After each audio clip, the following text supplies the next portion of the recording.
Jadi kalau Anda baca di literatur, referensi, itu dia masih nulisnya stabil ischemic heart disease, itu maksudnya chronic coronary syndrome. Tapi kalau akut coronary syndrome, itu saya kira kemarin diberikan oleh Prof. Yuli kan? Ya, unstable, long STEMI gitu loh. Oke ya, nggak jelas tengah-tengah, boleh tanya. Oke, jadi outline-nya saya akan memberikan ini. Kalau ini sudah saya keep, tidak saya berikan lagi karena sudah diberikan oleh Prof. Yuli biar nggak tumpang tindih.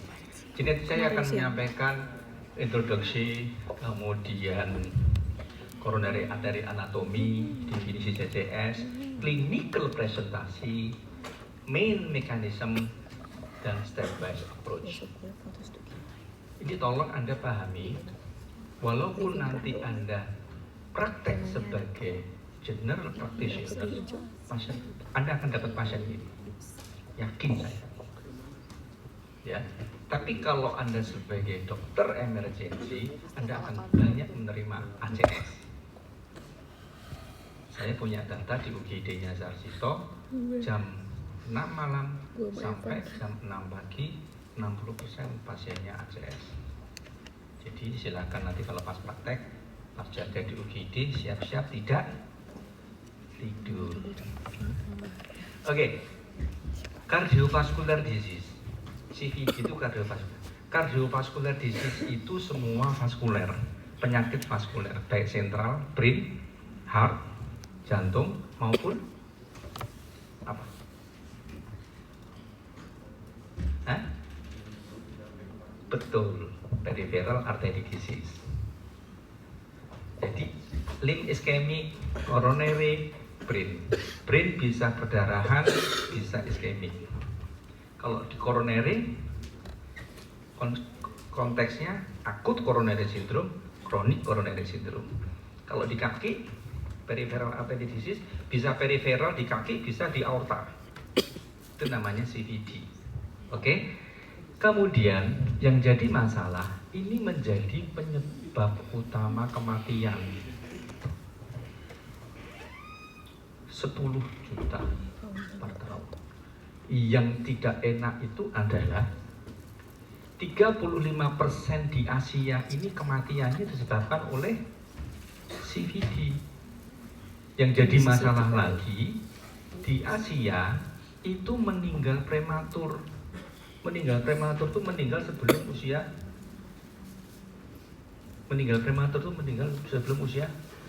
70. 70. Lah, 39% di kita Asia itu sebelum umur 70 meninggal. Tapi kalau di Eropa berapa coba? 22%. Jadi elderly di negara-negara maju populasinya banyak. Nah, ini menjadi tantangan kita. Oke, sampai sekarang ada pertanyaan nggak? Oke ya. Jadi tadi penyebab kematian tertinggi sepertiga lebih, 35% itu di Asia disebabkan oleh penyakit kardiovaskular disease yang kematiannya prematur sebelum umur 70. Oke, ini anatomi koroner. Siapa bisa tahu ini pembuluh darah apa? Oke, koroner apa? Koroner yang mana? Kanan, pintar. Kalau yang ini? Itu yang left. Anda melihat obstruktif nggak atau stenosis nggak? Oke, nggak apa-apa. Karena Anda baru lihat pertama, Pak. Ini tak tunjukin. Ini ada stenosisnya di sini. Sedikit. Dikit. Ini normal. Ya, ini ada stenosisnya nih loh, di cabang ini loh. Sedikit sekali. Oke. Ini adalah makrovaskuler yang bisa kita lihat. Esensinya koroner itu tidak hanya makrovaskuler, tapi mikrovaskuler nih, kayak gini nih gambarnya. Jadi kayak rambut. Silakan kalau mau pipis boleh, mau maju boleh. Oke, jadi di sini secara anatomi ada makrovaskuler yang bisa dilihat dengan koroner angiografi. Paham? Ada mikrovaskuler yang tidak terlihat oleh angiografi. angiografi itu kita menginjekkan kontras ke dalam ostium koroner dengan lewat kateter. Kateternya bisa masuk lewat arteri radialis, bisa masuk lewat arteri femoralis. Oke, ini adalah mikrovaskulernya seperti rambut. Oke, sekarang anatominya gimana? Nah, sebetulnya jantung itu punya dua plane, dua dataran. Plane pertama apa? Atrioventrikuler. Plane kedua apa? Interventrikuler atau ya interventrikuler dan interatrium. Bisa bayangin?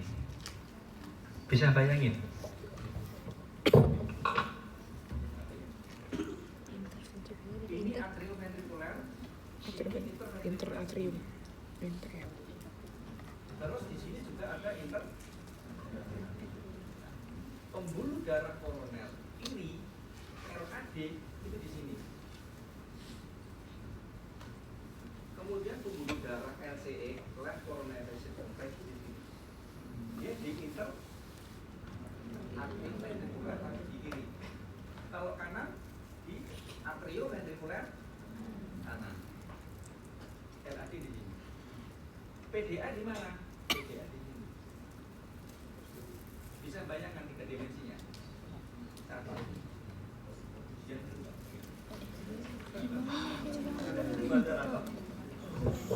Contoh ini. Ini adalah plate apa? Interventrikuler. LAD-nya di sini. Nah, kalau ini adalah plane atrioventrikuler. Nah, CX itu di sini. RCA-nya di sini. Nanti pertanyaan ujiannya begini misalnya. Right coronary artery posisinya di atrioventrikuler kanan, atrioventrikuler kiri, interventrikuler di sisi atas, interventrikuler di sisi bawah, interatrium. Yang mana jawabannya? Atrioventrikuler kanan. Paham ya? Anatomi. Oke, next. Sekarang. Right coronary artery. Ada yang bingung? Enggak kan? Bayangin aja di gambar gitu loh. Oke ya. Maju sekarang. Sekarang saya singgung sedikit tentang proses aterosklerosis. Plaque formation. Dia akan terjadi disfungsi endotel dan akan dipercepat oleh beberapa variabel yang kita sebut sebagai yang mempercepat proses terjadinya endothel dysfunction. Plaque formation ini disebut sebagai faktor resiko aterosklerosis. Faktor resiko aterosklerosis. Apa faktor resikonya? Smoke, merokok, dislipidemi, hiperglikemi, hipertensi, aging, obesitas. Kemudian faktor keluarga, family history. Yang disebut family history itu apabila ada riwayat di keluarganya usia muda, batasannya umur 40 di bawah, dia sudah CVD, apakah heart attack, apakah stroke, apakah PAD. Kalau misalnya maaf ayah saya meninggal karena stroke, tapi usia 82, saya mempunyai family history enggak? Itu natural history untuk orang tua saya. Paham sampai di sini? Oke. Terus prosesnya semacam ini. Dia masih intak normal. Tapi kalau sudah mulai terjadi oksidasi stres, dia ada endothel dysfunction dan ini fasenya inisial lesi. Ya, ini prosesnya berjalan terus. Sampai suatu saat plaknya robek, pecah. Nah, kalau plaknya robek pecah, dia disebut sebagai acute coronary syndrome. Tapi kalau dia tidak terjadi perobekan plak, tidak terjadi trombosis, dia disebut sebagai koroner stabil. Pertanyaannya, apa bedanya secara patomekanisme chronic coronary syndrome dan acute coronary syndrome? Ayo, apa? Ini tadi loh barusan tak omongin.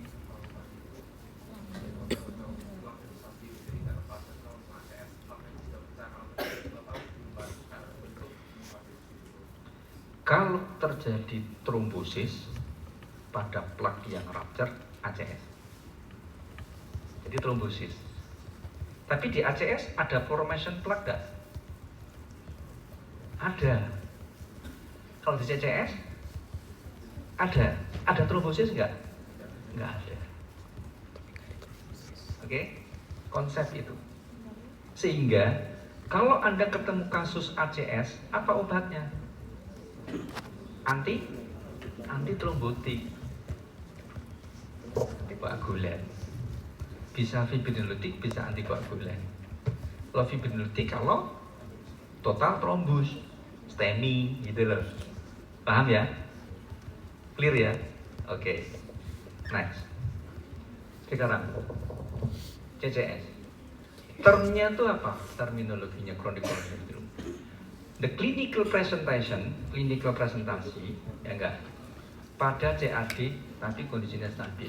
Pertanyaanku tadi stabil apa? Tidak terjadi trombosis. Oke. Di sini patologi proses ada aterosklerosis plak, baik dia di epikardial, apakah nanti dia terbentuk obstruktif atau non obstruktif. Sampai di sini paham? Kalau ada plak sampai tidak membentuk obstruktif, tapi ada proses patologi di situ kan ada plak formation, CAD bukan? CAD, meskipun non obstruktif. Jadi nanti range-nya di mana? Clinical presentation atau sindrom, baik itu struktural dan atau fungsional. Jadi ada kelainan struktural dan atau fungsional. Oke ya, di kondisi stabil, ya, berarti non trombotik. Oke, itu bisa saja oleh karena miokardial demand dan supply itu match. Maksudnya gimana? Demandnya naik, supply-nya kurang. Dan dia reversible.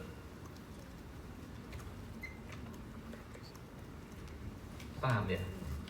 Demandnya naik. Kok bisa demandnya naik? Kenapa? Karena exercise, apalagi stres fisik, psikis, dimarahi dosennya. Oke ya. Terus simptomnya apa? Manifestasinya sebagai angina, chest discomfort, dyspnea, or asimptomatik. Kenapa asimptomatik? Kenapa asimptomatik? Karena supply and demand-nya masih cukup. Asimptomatik. Tapi manakala di-induce supply-nya, demand-nya naik, belum tentu dia asimptomatik. Paham ya? Oke, next. Bisa saja yang stabil itu develop, berkembang menjadi kondisi tidak stabil. Artinya plak rupture, trombosis. Pertanyaannya, kapan akan terjadi plak rupture? Siapa yang tahu? Tidak ada yang tahu. Seperti Gunung Merapi di utara itu, dia ada volcano yang aktif kan? Kapan dia akan kayak dulu tahun 2010, 2006, 2010? Ada mungkin belum air ya? Sudah ya? Wah, betul-betul itu mengerikan. Oke, sampai di sini apa ya enggak? Ini konsep-konsep aja. Nanti kalau masalah pengembangan Anda pelajari sendiri. Oke, sampai sini paham? Oke, sekarang presentasi klinis. Waduh, waktunya. Presentasi klinisnya itu bisa macam-macam. Tetapi paling tidak ada 5. Apa yang pertama? Asimptomatik, tapi dia harus ada abnormal coronary anatomy or functional. Tapi asimptomatik. Jadi kalau misalnya dilakukan pemeriksaan ada aterosklerosis, dia tidak ada keluhan, ya dia menjadi pasien chronic coronary syndrome. Gitu loh. Terus yang kedua, angina atau ekuivalen tetapi non obstruktif. Tahunya non obstruktif, ya sudah diperiksa dong. Sudah dilakukan coroner angiografi tadi. Oke ya. Kemudian agak cepat sedikit. Terus stress induce. Stress induce itu dilakukan treadmill. Treadmill itu kan menaikkan demand. Pada saat kenaikan demand, ada terjadi iskemik atau angina, ya ini berarti dia masuk kelompoknya CCS. Atau yang keempat, pernah mengalami ACS atau tidak ACS tetapi CCS, tetapi dia sudah dilakukan prosedur PCI atau operasi bypass. Paham ya? Oke. Presentasi yang kelima, gangguan fungsi ventrikel kiri atau gagal jantung, tetapi ini adalah disebabkan oleh karena iskemik miokard. Jadi ada 5 presentasi klinis ya, paham? Oke, next. Sekarang mekanismenya gimana? Tadi saya terangkan kemungkinan oleh karena epikardial yang tadi bisa terlihat koroner angiografi, bisa oleh karena mikrovaskuler, tetapi harus ada struktural kelainannya atau kan tadi end aorta dan atau fungsional. Ya, kalau misalnya epikardial, misalnya apa? Aterosklerosis. Kemudian intramular hematom. Intramular hematom itu dinding pembuluh darahnya terjadi perdarahan. Ya, kemudian myocardial bridging. Myocardial bridging itu gini. Ini ventrikel kiri, ini myofibril. Koroner itu kan sebetulnya otaknya begini di atasnya. Tetapi ada 1-2 serabut miokard, serabut ototnya menjepit gitu. Jadi pada saat sistol, koronernya kejepit nggak? Chest pain nggak? Biasanya pasien-pasien punya kelainan seperti itu orangnya perfeksionis, kepribadiannya tipe A. Oke? Atau coronary aneurysm. Kalau mikrovaskuler, ini strukturalnya apa? Bisa kapilernya, bisa buat anterior remodeling, dia terjadi atau perivaskular fibrosis. Ya, ini memang agak spesialistik, tapi at least Anda tahu lah masalahnya apa. Tapi nggak masalah. Kalau yang sulit-sulit spesialis gini, enggak saya keluar di ujian. Tenang aja. Oke, sekarang step based approach. Bagaimana pendekatannya kepada pasien yang kita curigai CCS? Ada 4. Pertama, inisial evaluasi, kemudian further evaluasi, kemudian konfirmasi diagnosis dan estimasi resiko. Estimasi resiko itu maksudnya resiko dia untuk terjadi 1 tahun ke depan untuk meninggalnya berapa persen gitu. Atau probability-nya untuk CAD itu berapa persen. Kemudian yang terakhir adalah treatment, tapi treatmentnya itu treatment revaskularisasi. Nah, kalau inisial manajemennya ada di step ketiga. Oke, ada berapa? Ada 4. Inisial, kemudian further evaluation, kemudian estimasi resiko, kemudian treatment. Oke ya, kita lihat sekarang. Step based approach yang pertama, initial evaluasi. Ya, kita akan tanyakan simptomnya apa, keluhannya apa, kemudian kita periksa. Kemudian kita lihat EKG-nya. Kalau kira-kira dari anamnesisnya itu non kardiak, ya sudah. Berarti kira-kira bukan kardiak, bukan coronary chronic syndrome kan gitu. Tapi kalau kondisinya anamnesis Anda menemukan kok kondisinya nggak stabil ya, ya berarti menjadi kondisi yang akut coronary syndrome. Nah, di sini yang sulit adalah bagi Anda sebagai petugas medis awal itu melakukan anamnesis nantinya. Nah, anamnesisnya yang dicari. Kalau chronic coronary syndrome ada 2 keluhan yang harus Anda gali. Yang pertama apa? tes discomfort atau angina. Atau yang kedua, dyspnea. Jadi nanti kalau Anda melakukan anamnesis, kalau pasien itu ada keluhan tes discomfort atau nyeri dada, itu Anda harus melihat kualitasnya seperti apa, lokasinya seperti apa, durasinya, triggernya apa, dan reliefnya bagaimana. Maksudnya trigger itu pencetus, relief dia akan berkurang seperti apa gitu loh. Dengan apa? Misalnya seperti ini. Lokasi ya, lokasi size ya. Lokasinya itu adalah, gak kebaca ya. Saya kasih contoh ini. Kalau pasien itu mengeluh dengan menunjuk dengan tangan, kalau tangannya itu dia diffuse begini, itu meningkatkan atau menurunkan likelihood untuk coronary artery disease, meningkatkan.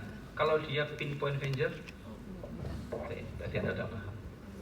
Jadi Anda harus cari quality, location, durasi, kemudian trigger. Nah, kalau dyspnea, Anda cari tiga ini, kualitasnya seperti apa, triggernya apa, reliefnya apa.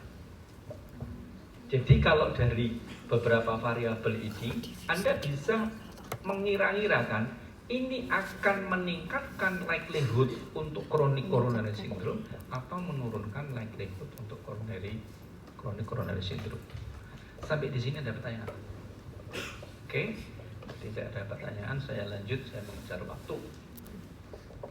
Terus, kan ini kan stabil, ini kerja buru-buru. Di poliklinik, Anda kerja santai, relax, tanya simptomnya seperti apa. Oke. Simptomnya, kalau dia chest pain, Anda cari tiga ini. Tipe dan lokasi, aggravated bayi oleh apa, reliefnya kenapa.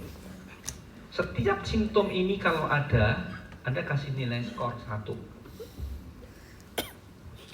Atau, dia dyspnea, yang karakteristiknya tuh short of breath ya, atau sulit bernafas tetapi hubungannya dengan aktivitas fisik, itu nilainya 2. Ini OR loh ya, ini atau ini OR. Jadi nilai maksimumnya 3 atau 5 kalau semua ada. 3. Kalau dia, kalau anamnesisnya dyspnea yang berhubungan dengan aktivitas, ya enggak, berarti nilainya 2. Dan membedakan dyspnea atau chest pain itu yang memang sulit. Itu keterampilan Anda di dalam analisis. Oke? Kemudian kita akan mencari faktor resikonya. Yang dicari tidak usah banyak-banyak, 5. Apa? Family history. Tadi apa family history?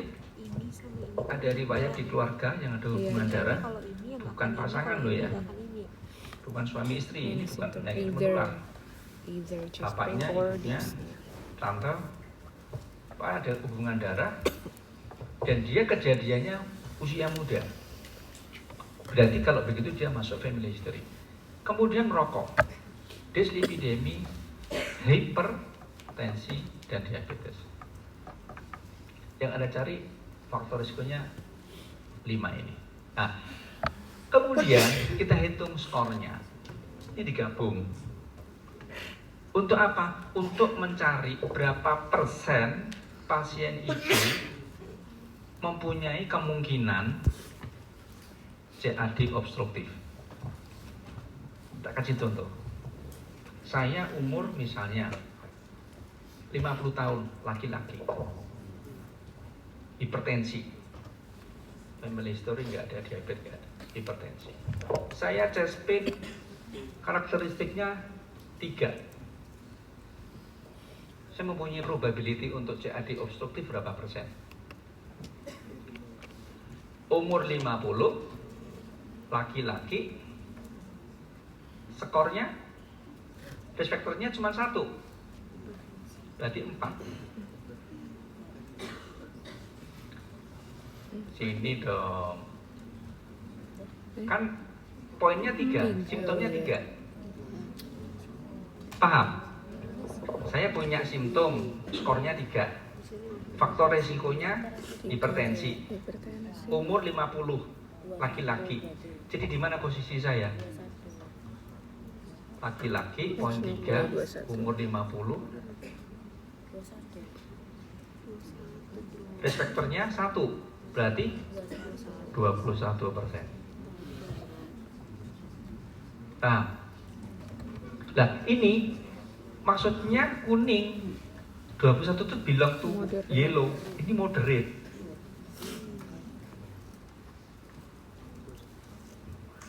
Terus diapain pasien itu gitu?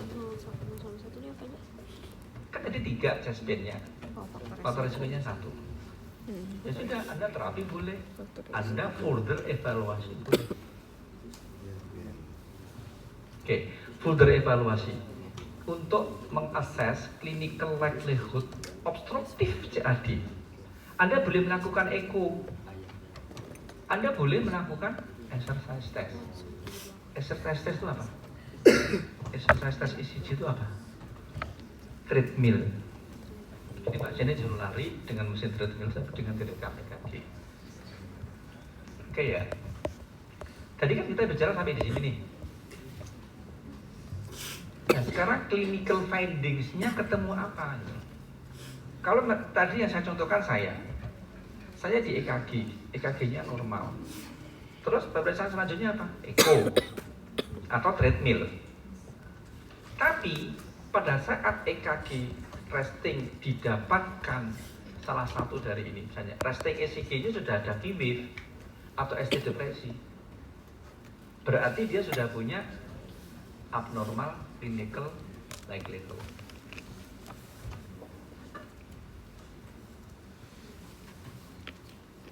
Oke, kalau misalnya tadi laki-laki simptomnya 3, hipertensi, umur 50, EKG-nya normal, echo normal, di treadmill meragukan, kita bisa melakukan ini, menghitung kalsium skor.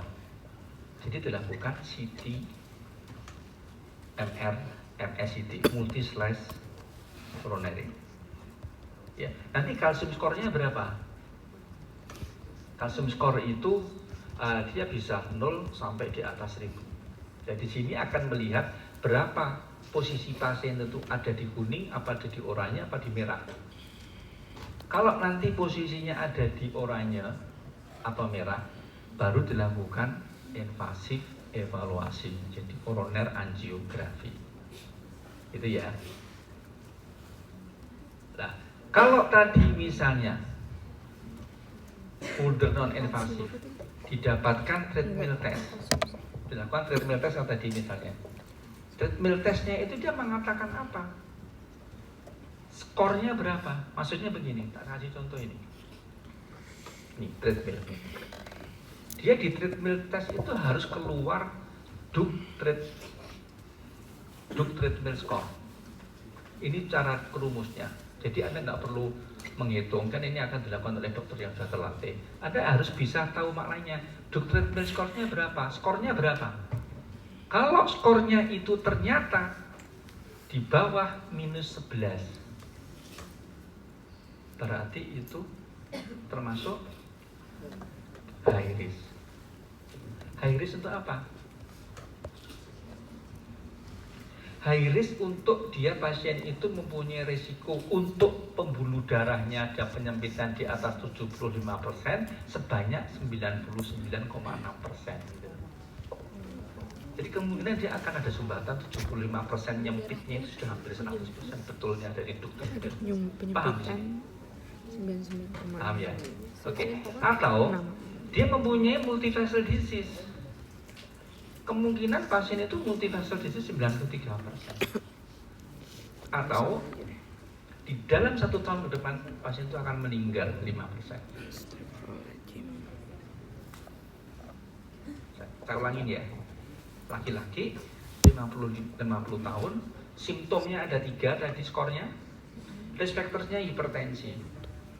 Terus dari skor tadi likelihood-nya cuma 21%. Further-nya apa? Investigation-nya echo. Echo-nya normal, EKG resting-nya normal. Treadmill. apabila treadmillnya hasilnya duk treadmill skornya di bawah minus 11, berarti dia mempunyai ini. So, what should you do? Apa yang harus dikerjakan? Invasif. Sampai di sini ada pertanyaan. Investasi. Silakan. Silakan.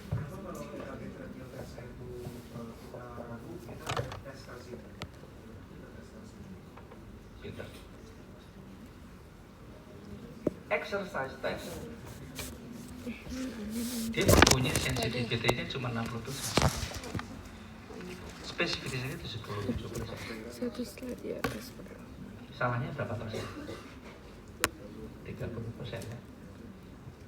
Jangan diabaikan 30% salah.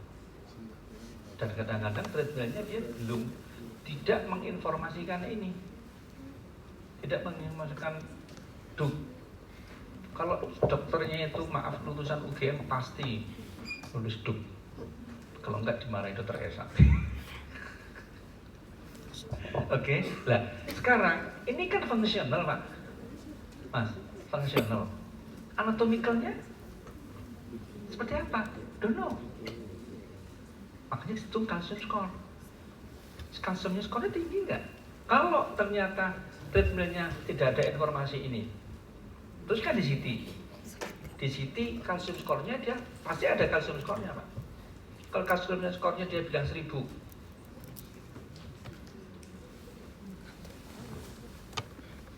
maaf nggak kelihatan. Terus kalsium skornya di atas 1000 ini misalnya. Ini kalsium skornya 1000. Terus tadi risk faktornya tadi, likelihoodnya tadi, dia berapa persen tadi? Misalnya 20%, dia 1000. Ada di sini. Kan antara kuning sama oranye. Tinggal faktor risikonya. Seperti ini kalau masih kuning, kita berani obat. Obat dulu, 1 bulan, 2 bulan masih simptomatik, ya sudah, invasif.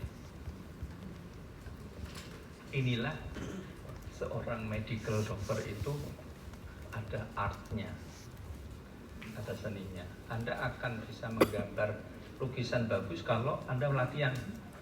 Sehingga nanti kalau Anda terlatih sebagai seorang dokter ya lama-lama ya kayak feeling aja gitu. Pertanyaan lagi? Oke ya.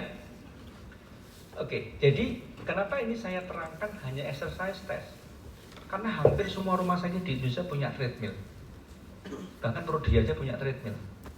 Lab, Prodia, mana lagi yang ada? Parahita, Pramita. Lab-lab itu loh, laboratorium kesehatan itu loh. Kan dia mesti punya treadmill. Dan kalau ini seperti traditional spec, gated spec, contrast stress echo, ini tidak semua rumah sakit punya. Bahkan dokternya harus spesialistik dan subspesialistik. Makanya di sini saya tekankan treadmill. Dok, nanti kalau ujian keluarnya apa? Treadmill deh. Tak tanyain DTS. Pasien dengan DTS sekian. Dengan obat ini, faktor risikonya ini. Furthernya apa? Gitu aja kan. Oke. Paham sampai sini? Oke. Sekarang kalau dari skor CT-nya tadi, misalnya Anda ragu-ragu, atau Anda bisa menentukan dia sebetulnya risk faktornya tadi untuk clinical likelihood of obstructive CAD-nya ada di posisi mana. Kalau dia ada di sisi warna hijau, yang penting kita adjust lagi deh, atau obat dulu boleh. Artinya apa? Artinya kalau Anda sudah ketemu yang high probability ini, Anda bisa dilakukan functional imaging non-invasif, misalnya stress echo, CMR atau SPECT boleh, tergantung rumah sakit Anda punya apa. Atau dilakukan invasif, kateterisasi, tetapi nanti harus diukur. Bapak-bapak ini hanya informasi aja. Saya tidak akan sampai detail itu nanti kalau misalnya harus ujian. Ya. Sampai di sini ada pertanyaan nggak? Untuk apa ini? Untuk mengakses seberapa besar, seberapa berat anatominya itu. dan fungsinya mengganggu enggak? Untuk menilai prognostik ke depan itu dia berapa persen akan meninggal, maaf. Sampai di sini ada pertanyaan. Jadi, kalau sudah semua dilakukan, apa yang harus dikerjakan? Lifestyle modification, risk factor modification, dan anti-angina treatment. Jadi kalau udah sampai sini, kita harus ngapain? Ya obat anti-angina. Jadi ada kuliahnya tadi, obat anti-angina. Terus lifestyle modification. Kalau merokok ya jangan merokok. Ada nggak masalah kedokteran yang merokok? Ada, boleh aja merokok. Tapi Anda ngerokok boleh nggak? Boleh kan? Tapi di luar kelas ya, di luar kampus. Di kampus UGM nggak boleh ngerokok. Tapi kalau Anda ngerokok boleh nggak? Boleh, tapi apa? Apa? Resiko tanggung sendiri. Ini pengalaman pribadi saya. Kalau saya melakukan koroner angiografi, pasien diabetes merokok, udah deh. Kalsiumnya pasti keras kalsiumnya. Jadi kita mengupayakan itu, ya Allah. Dokternya sampai stres. Oke. Jadi di sini kalau sudah ketemu semua, apa?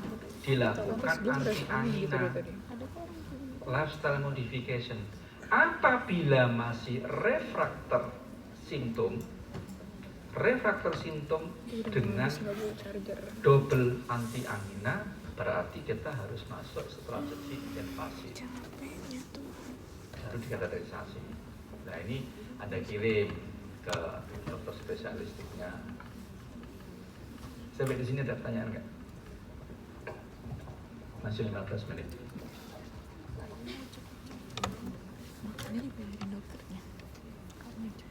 Saya ulangin. 1, simptom angina ada 3, skornya tadi. Ingat ya. Atau dyspnea. Kalau ada dyspnea yang berhubungan dengan iskemik, skornya berapa? 2. Terus risk factor yang dicari 5. Dia ada berapa risk factor? Tinggal 1 risk factor, 2 risk factor, apa 5 risk factor. Terus umur, laki-laki, perempuan. Dari situ kita bisa melihat apa? Likelihood probability untuk obstruktif CAD. Paham? Oke? Kalau sudah sampai situ, tergantung clinical finding. Clinical finding yang dicari apa tadi?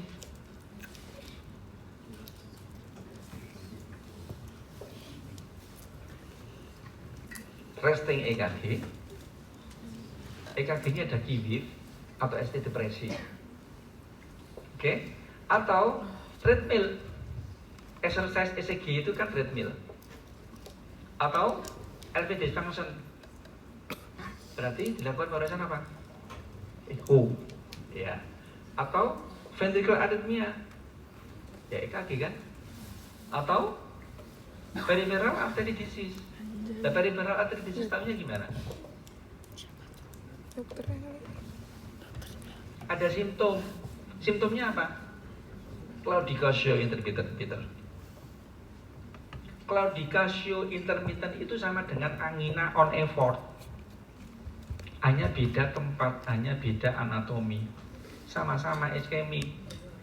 Dia claudication pada saat jalan sakit, pada saat istirahat sakitnya berkurang. Anda pasien jalan, chest pain, chest discomfort, dan istirahat hilang. Sama kan? Makanya cardiovascular disease. Cuman kalau claudication peripheral artery disease, gitu loh. Atau pemeriksaan coronary calcification tadi, calcium score. Makanya sekarang rumah sakit pada berlomba-lomba membeli CT scan. Oke, sampai di sini berarti kita harus adjust pasien itu. Apakah di further investigation atau diberi obat? Boleh aja dikasih obat kalau memang kita sudah yakin itu angina. Oke ya, sampai di sini paham ya? Ini treadmill, sensitivitas dan spesifisasinya cukup hanya 60-70%. Ini Duke treadmill score untuk mengadjust apakah pasien itu mempunyai resiko kematian di dalam 1 tahun ke depan. Oke, sampai di sini. Bagaimana cara mentreatment pasien dengan chronic coronary syndrome? 1. Lifestyle modification atau lifestyle counseling. Stop rokok. BMI-nya dijaga. Saya aja BMI-nya juga susah. Ya enggak? Ini BMI-nya diminta 25. Berat. Bagi saya juga berat. Oke, reduce weight. Ya. Oke, kemudian hiperlipidemi dikontrol. Ultimate LDL kolesterol goalnya harus di bawah 1,4 atau di bawah 55. Ini juga susah loh ini.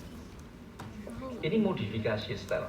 Kalau ini nggak bisa dengan lifestyle modifikasi dengan obat. Kalau dia punya diabetes, targetnya apa? Bukan glukosa darah sewaktu, tetapi HbA1c. Arterial blood pressure di bawah 130. Kayak pernah denger deh, kayak terkenal sih. Agak tinggi sedikit. Boleh nggak? Ya jangan dong. Alkohol consumption 150-an. limit dikurangin. Oh, Physical enggak, activity. sama keratin treatment. Aku potongnya aja, aku nggak tahu berapa. More than 5 days per week. Ada sempat olahraga nggak? Pak sempat dong, sibuk. Sanur. Di sini ada gymnasium nggak sih di fakultas kita? Apa? Ada gymnasium nggak? Gymnasium. Ada. Ada kan cuma game ada. Saya aja sama tuh, teman BPDS setiap Sabtu pagi kita ajak lari muter GM. Fotonya di akhir. Oke, sekarang anti angina. Anti angina itu kita bagi first line sama second line. First line-nya apa? Beta blocker dan kalsium channel blocker. Beta blocker apa? Atenolol, bisoprolol, carvedilol, metoprolol, tapi jangan digabung ya. One of them aja. Terus calcium channel blocker.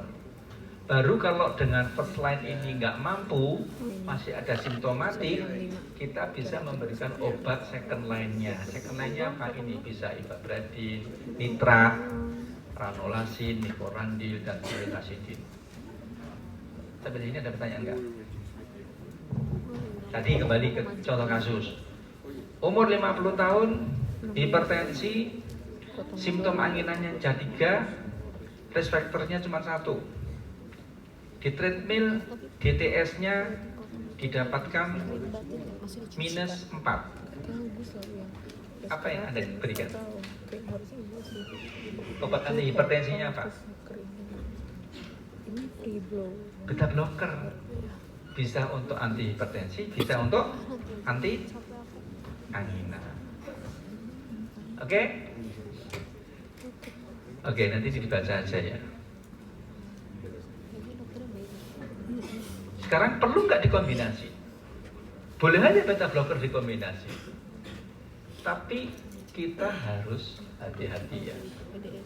Ini kalau biru, ini indikasi kecuali kalau ada kontraindikasi. Misalnya, obstruktif CAD, berarti first line beta blocker kan. Tapi ini agak abu-abu. Anda harus hati-hati. Tapi kalau ini ada merah, sedikit agak merah, nah ini kontraindikasi. Jadi nanti misalnya di sini saya kasih pertanyaan di ujian itu beta blocker kontraindikasinya blok kan, Sixino syndrome, AV block, gitu loh. Sixino syndrome tahu kan? Ada sinusnya yang sakit, ada PRS, ada AV block, gitu loh. Oke, sekarang ini nitrat ricorandil, kontraindikasinya hipertrofi kardiomiopati. Indikasinya kalau beta blocker, ya ini obstruktif, mikrovaskuler, atrial fibrilasi gitu. Nah, kalau Anda mau mengkombinasi, dikombinasi ini boleh dengan CCB yang dihidropiridin. Jadi beta blocker bisoprolol misalnya dengan amlodipin gitu loh. Oke.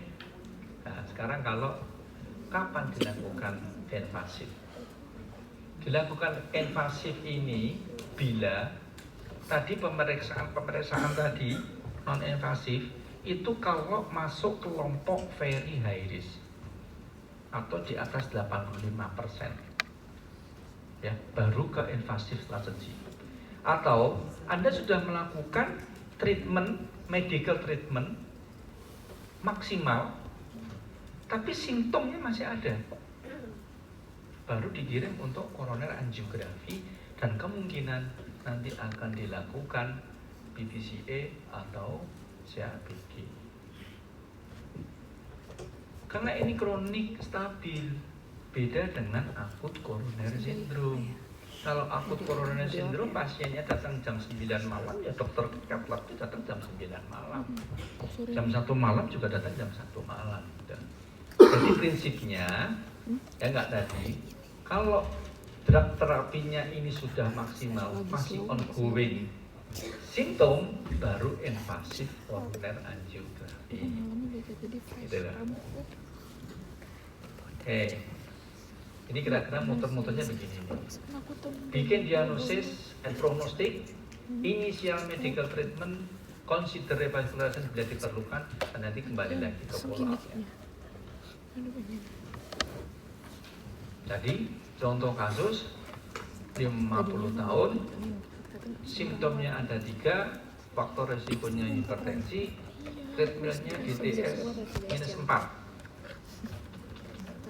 Apa yang dilakukan? Beta blocker. Perlu antiplatelet nggak?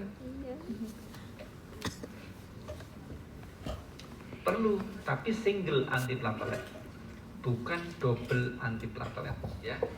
Ada nggak ya slide saya ya? Bentar. Ini nih. Single antiplatelet. Ya. Pilihan pertama asetosil salisilat. Nah, kalau ini dual antiplatelet pada kondisi stabil should not be used in routine. Jadi jangan diberikan rutin. Jadi tadi kasus tadi yang 50 tahun tadi, simptomnya ada 3, hipertensi. Jadi obatnya bisoprolol, aspiklat, terus yang lebih penting apa? Lifestyle modification, berat badannya berapa, tinggi perutnya berapa, olahraganya bagaimana, gitu lah. Rambut gue. Paham ya? Enggak, udah panjang lah. Ada pertanyaan enggak? Ya, jadi kalau bisa kita simpulkan, coronary artery disease ada LCA, ada RCA tadi. Jadi kalau Anda mau, kemudian ujian lulus toh dok, ya boleh, nggak apa-apa. LCA posisinya di mana? Plane apa? Jadi RCA di plane apa? Tapi nggak mau keluarin teman. deh nanti. Ini nggak sih sesuai. Oke, terus ini CAD, CCS itu CAD pathological atherosclerosis plaque, whether obstructive or non-obstructive. Kalau yang non-obstructive memang sengaja tidak saya berikan. Nah kasusnya jarang, yang kedua memang spesialistik, bahkan subspesialistik. Biar Anda tidak terlalu banyak yang dipelajari. Yang dipelajari yang mungkin akan Anda temui di lapangan. Oke? Terus dia presentasi klinisnya itu oleh karena struktural dan atau fungsional. Fungsional buktinya apa tadi? Treadmill itu fungsional. Atau nanti kalau di karakterisasi namanya FFR, DFR itu biarin aja yang spesialistik. Oke ya. Clinical presentation. Ini harus hafal nih. 5 ini. Pendekan banget ya. Pasti keluar deh nanti ujian. Oke, Nah, gue terus lagi jarang potong tadi. initial evaluation. Ini untuk mencari apa? Clinical evaluation. Initial evaluation untuk mencari apa? Tadi gue bondo. Gue belum pernah bondo Betul. sih, saya nyoba. Likelihood obstructive CAD. Seberapa persen dia? Oke, terus further evaluation, abnormal clinical finding dan coronary calcium score. baru nanti confirm diagnosis and estimasi risk factor. Lah ini isian manajemen di sini. Untuk tujuannya improve Lucu sih. simptomatik. Kalau masih simptom, Medium layer. hepatitisasi, berarti dikoreksi juga. Kan aman. Ya, apakah nanti opsinya PCI atau operasi bypass? Oke, Anda kalau mau mencari referensinya Iya, ini. iya kalau nggak di perut kan kayak Dan yang terakhir adalah jangan harus lupa di perut. bahagia.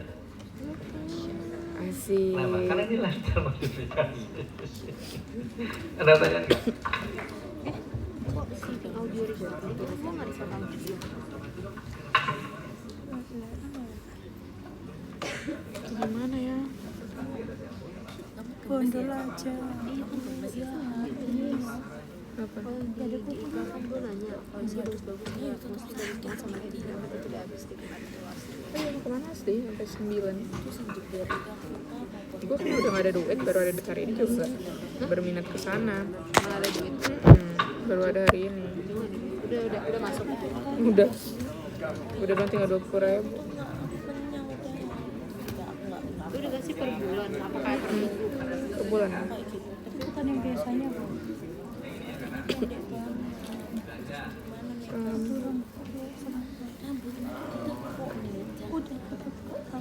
Ayo kita potong.